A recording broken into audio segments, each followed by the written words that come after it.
Welcome to your English classes.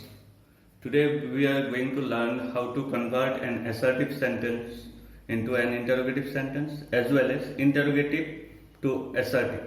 So let's get started. We have to know what is an assertive sentence. As you know, assertive sentence can assert or states a fact. It usually ends with a period. It can be either in affirmative or negative. Am I clear? Next, interrogative sentences usually ask or inquires a question. It usually ends with an interrogative sign at the end. Okay? So, the very first we need to know the different rules how to convert these sentences. Remember one thing, some questions anticipate the answer that are to be given to them.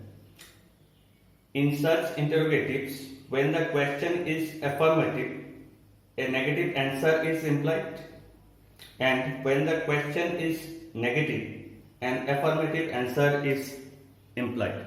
So as to say, you have to convert the given sentence if it is in affirmative to negative, if it is in negative to affirmative. This is the first step out of these two. There are two steps. Step 1, we are going to convert the sentence into affirmative to its negative form. Remember, to its negative form. There will be change in meaning. But as we are delving into transformation of sentences, we cannot change the meaning. In the first step of conversion, in assertive to interrogative, we have to change the meaning. For example, Sachin is a great player. So, we have written Sachin is not a great player.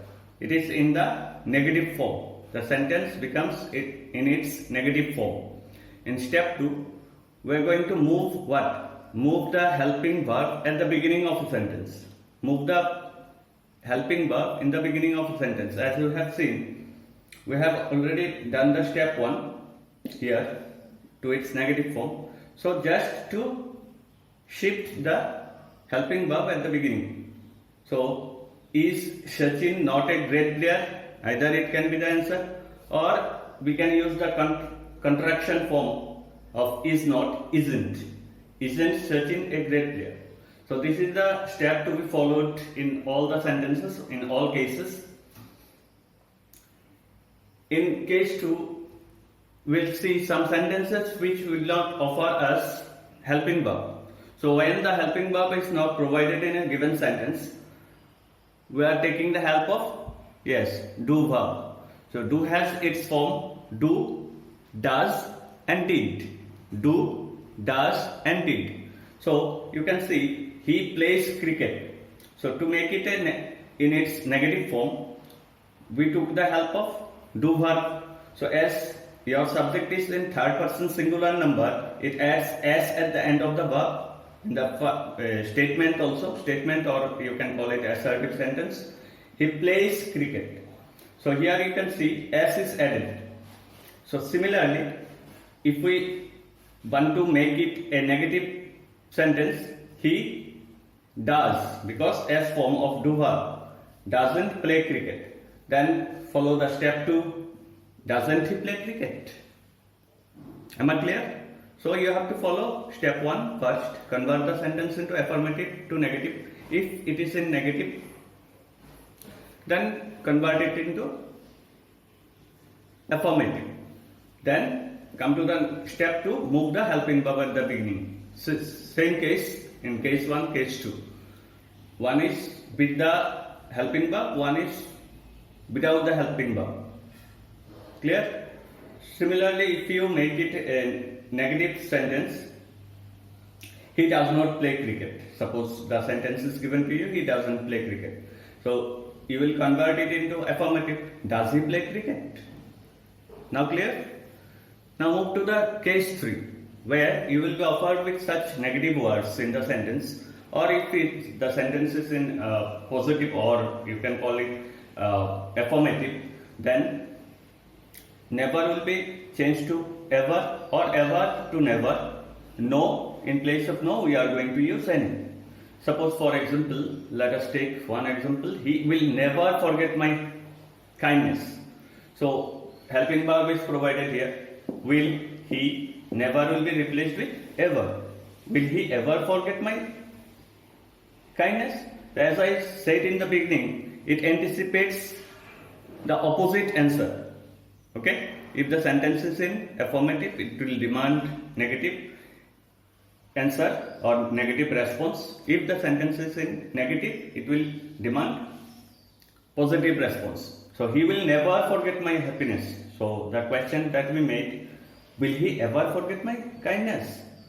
So the answer comes no. He will never forget your kindness. So for example, no. As I said, no will be replaced with any. No one knows you. So as usual, third person singular number S form of do, does, no change to any, one remains the same. Does anyone know you? Okay?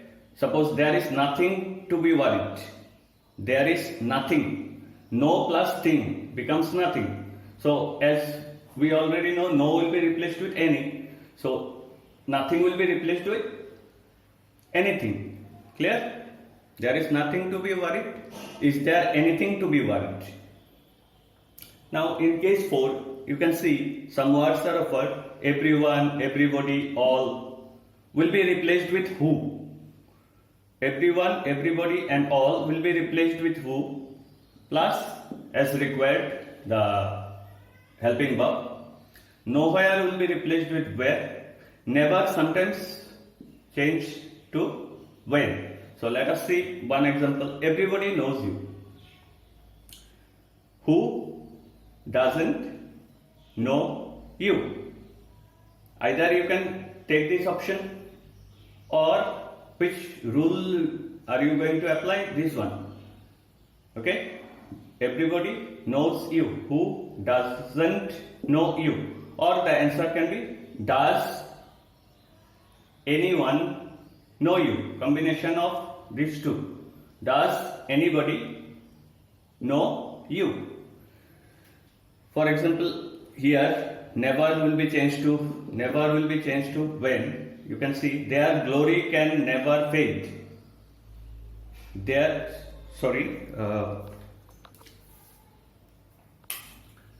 spelling will be